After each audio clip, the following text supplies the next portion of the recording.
Hello and welcome to today's podcast episode. Today we're going to be chatting about how we can try and make our private practice marketing as simple and straightforward as it possibly can be. Now, I'm saying that with a smile because I know that it can be really difficult. Let's face it, we trained to be amazing therapists, to help people through difficulties, to help people overcome mental health struggles. We didn't get into this career to become marketers, to become online marketers, to become influencers or anything like that. But the reality is, I guess, that in this career, that if we want to build a thriving private practice, if we want to be able to create an income that affords us flexibility and freedom, if we want to be independent and not working for somebody else, the reality is that part and parcel of being a private practice owner is that you have to learn how to effectively market your practice in order to attract clients. It's as simple as that. Where I think as therapists we can find such conflict though and such difficulty is that what we're passionate about, what we really want to do is just be working with clients, helping clients, and we don't think about actually the need to dedicate time each week and to set aside time each week. So one thing that I always recommend my community members do is that they actually set aside designated time every single week, ideally 3 hours, that is focused solely on marketing their private practice.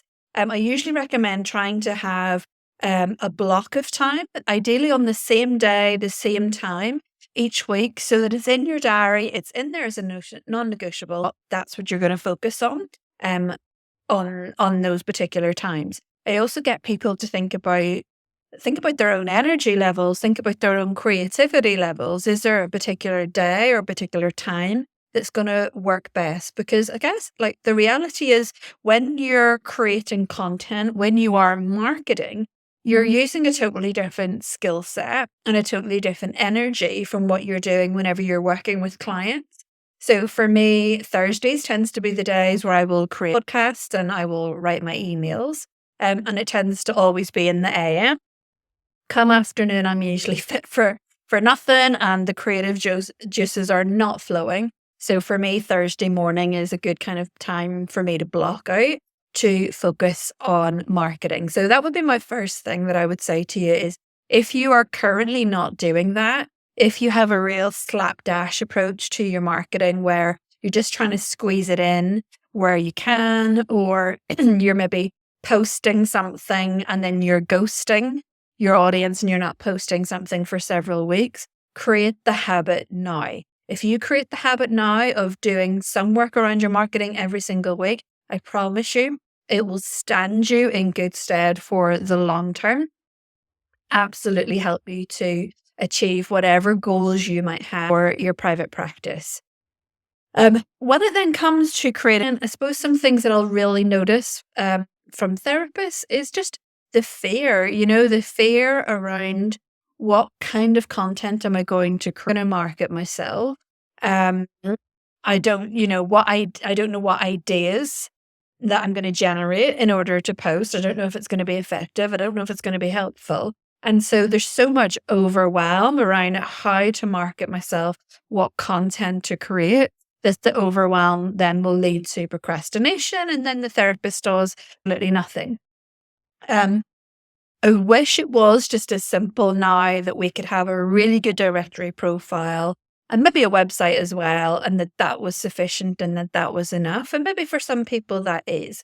I think that now, certainly modern day practices, certainly now post-pandemic, now with so many people maybe more open to working online with the therapist, I think that we have to work harder and we do have to work smarter around our private practice marketing. So I would always recommend that you have your directory profiles and you have your website as kind of like your non-negotiable core marketing platform. But beyond that, I would encourage you to think of maybe at least 2 or 3 other platforms and other ways in which you could be marketing yourself, whether that be through Facebook, Instagram, TikTok, LinkedIn, whether that be through blogging, podcasting, YouTube. There are lots of other different ways in which you could be marketing yourself, but that you would want to possibly select at least two of them, a consistent strategy around creating regular content and marketing your practice. When it comes to then creating that strategy, I am all about the path of least resistance and trying to make things as easy. So if you're listening to this episode in audio format, perhaps you're aware that I'm actually recording this also in video format too. So I'm using a platform called Descript, which I came across a few months ago, and it is revolutionary. I am so excited about this because there are so many things that it can do to make my life easier. But basically what I've started doing now is that when I'm recording my podcast, I record it on Descript. I record it in video. I'm talking straight to the camera now while I'm speaking. And then once I've finished recording, what Descript will enable me to do is I can extract the audio recording from this podcast and upload that onto Spotify for people that want to listen to it in audio format. And then I can also export it into video content, and I can add captions on the click of a button, and I can literally hit post within Descript, and this podcast in video format gets automatically posted onto YouTube. So it's giving me a whole other platform that I can market my podcast onto without literally having to do anything. I can do it at the click of a button. So it's a really good idea once you've kind of got your chosen platforms that you're going to be marketing yourself on, is to then be looking and exploring and researching what tools might be out there to make my content creation, to make my marketing strategy a little bit easier to manage. So what I share with you guys now is whenever I was more focused around my private practice marketing, the kind of routine that I had to try and focus on making my marketing easier and using repurposing in order to do that. Repurposing is basically where you are taking one piece of content and then you're repurposing it and reusing it to create other form of content.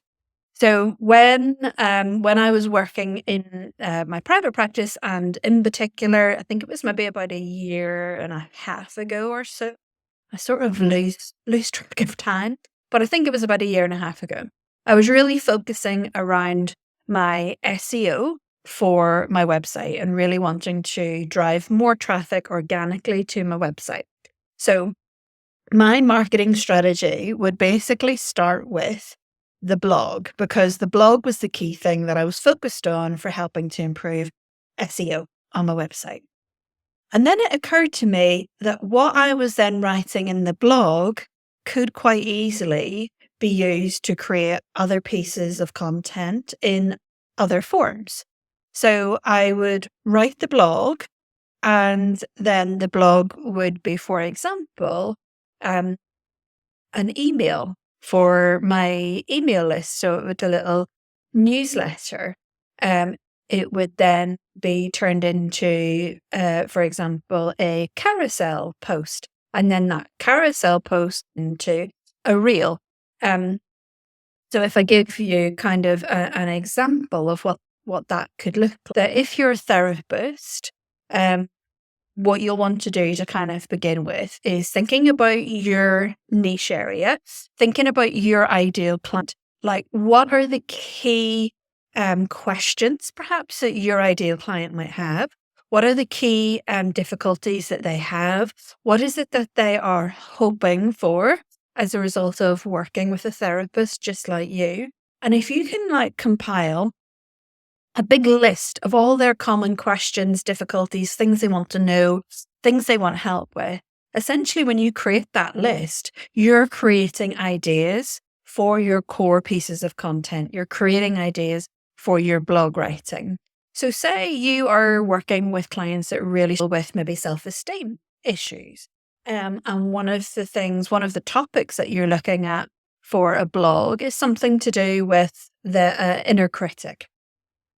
So it might be that you're doing a blog and trying to think about a blog title and a blog topic that is going to resonate with your ideal client, that is going to pique their interest and that is going to make them click and read more. So say, just for example, your blog, and the blog is something like five ways to tame your inner critic, for example. A title like that will always work really well with something like a blog because it looks like it's nice and simple. It looks like people are going to get straightforward information and it's easy to digest. So you start with something like that. Five ways or 5 tips to tame your inner critic. Now, you can, if you are a natural writer, if you enjoy writing, it may be that you just organically from your head and put pen to paper and you write in that way. If you're not like that, which in me, I'm definitely not like that. For me, I would use a platform like AI in order to help me. So I would type into AI. I would have a really, really good idea of exactly what I am wanting to convey in my blog, what I'm wanting to express, the tone that I want, it to have as well. And I will give AI like as much detail, as much description as I possibly can about how I want the blog to be, to sound, the key points I want included. So I'm effectively telling it exactly what to do. And then by magic, it will basically create that blog for me. I'll then have a look at that blog and then edit and tweak in whatever way I need to personalize it a little bit more and make it more authentic to me and my voice. So I then have my blog, the 5 ways to tame the inner critic. Then you can think about how can I take this content that I've just written in the blog and repurpose in different ways. So if you have an email list, for example, it might be that the content of the blog gets repurposed into a newsletter. And that is something, by the way, that if you have used AI to help you with the blog, you can then go in and ask it to repurpose the blog into an email. So it could be then that the blog becomes an email. The blog is on your website. It's going to help with your SEO. It's then on an email that's going to go out to your email list, which is helping to build and establish a relationship of trust with the people who have subscribed to your newsletter. It could then become a carousel post, which are the little graphics that people swipe through. And each little graphic is one of the 5 points or one of the 5 tips that you've given for taming the inner critic. You could then use the content of that to create a reel. And that might be a reel where if there is just some video and you have a text overlay with the 5 tips. Or it could be even better that it's you talking to camera very succinctly and sharing the 5 tips for taming the inner critic. So there is just one way that you can take one piece of content that originated with that blog and repurpose it into several other forms of content. Now, what some therapists will sometimes ask me then is, will my audience not get bored if I'm taking the same piece of content and I'm repurposing the same thing, the same information, and just presenting it in different formats? And the answer is simply no, because the reality is people will consume information differently. So the people who are reading your blogs aren't necessarily going to be the type of people who are going to watch your reel or swipe through your carousel post. People like to consume information in different formats and in different ways. Even if by some chance, your ideal client or audience was seeing it in every single format, it actually wouldn't necessarily be a bad thing that you're just reiterating the same message, just in different ways. You're presenting it in different ways, so people will not get bored of that. We also have to bear in mind that with platforms like Instagram, for example, I think the statistic is something like only between 6 to 10% of your audience will see your post at any given time. What we make the mistake of thinking is we don't post things, like we don't post repetitive information because we think that we're annoying our audience. We think that we might be boring them by posting frequently or by posting like a regurgitated post that's very similar to something that you've maybe just quite recently posted. Like I said, if only 6% of your audience are seeing your content at any given time, the reality is most aren't seeing it. So you absolutely want to be repurposing content and resharing and sharing in a variety of different formats so that you can try and have that contact with people, with those 6% when they happen to be on and when they happen to be engaging with your content. So it's highly, highly unlikely that you're going to flood your audience with too much information. It's highly unlikely that people are going to find it like repetitive. But for you, from a content creation perspective, it will make your life so much easier because all you have to think about is creating your original piece of content like your blog and putting it into a number of different formats and a number of different ways of presenting it. You don't have to come up with 5 or 6 completely unique, brand new ideas for content. And I think that's the perception that therapists can have, which then leads to that overwhelm and then leads to the procrastination and not doing anything. You may not have a blog and you may not have a website. So you might be asking the question, well, if I don't have that as my starting point, what do I do? That doesn't really matter. Your starting point is just from your list of ideas, of content ideas that my ideal client might really appreciate. You're just picking one of those and you're deciding what is going to be the core piece that you're going to start with. And so your core piece that you might be starting with, it could be an email or it could be a reel or it could be something like that, but that you're just trying to find different ways to repurpose it, different ways to present it. But it does not matter that you might be sharing that content across social media for a week or 2 weeks, and you're just showing it in different ways with little tweaks and little variations to it. So think of how much easier your content planning and your content creation would be if you're only having to come up with one core idea, perhaps once a week or once a fortnight, and that you're just repurposing in lots of different ways. Like that will make things so much easier for yourself. I appreciate that I'm saying this and that life gets in the way sometimes, that the time that would ring fence for marketing, we book a client in or something happens and that we don't have that consistency. And if I'm totally honest, consistency is something that I'm always trying to work on. I'm always trying to get there because I can be a bit of a scatterbrain and I can go off on all different sorts of tangents and I can get caught up in shiny object syndrome sometimes. So it's something I'm not brilliant with myself, but that I'm continually trying to bring myself back to and to think about the consistency. Your ideal client and your audience will really appreciate the consistency in your message. You will become more known to them. You will become more familiar to them. You will build that all-important know, like, and trust factor in them potentially either contacting you to work with you or at some point in the future, if you're running a course, a workshop, a webinar, selling digital products, for example, that they will have that trust and that connection with you and they will rest and purchase from you. Consistency when it comes to our marketing is so important. It can't be just a one and done thing. It can't be something that you show up and you spend loads of time intensively doing and then you disappear for months on end. You have to find a way. Whatever consistency is going to look like for you, you have to find a way to be able to show up in whatever that way is in a consistent manner. If consistent manner is once a week or once a fortnight or once a month, that in some way you're producing consistency in content.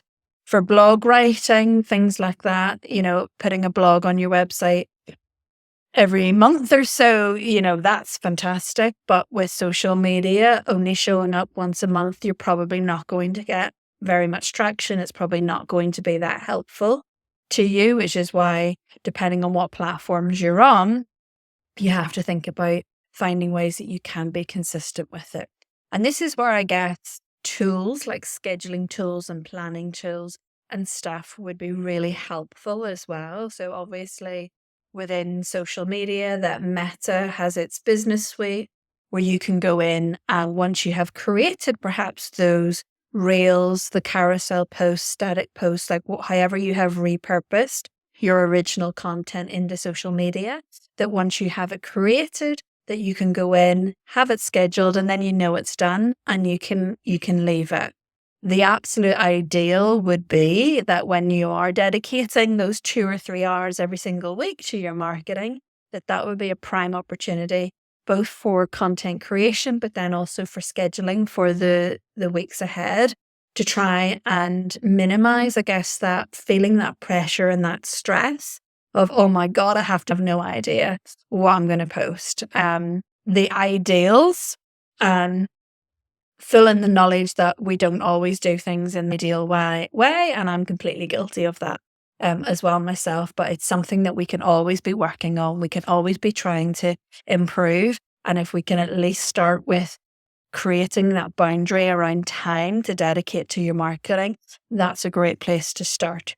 Now, you have in my membership and inside my resources library, I do have a content creation calendar and scheduler, which is really, really helpful, where you can literally go in and look at that original, your core piece of content, and then look at the ways that you purpose it and schedule it and plan it out. I'm more than happy to share that with you if it's something that you're interested in doing.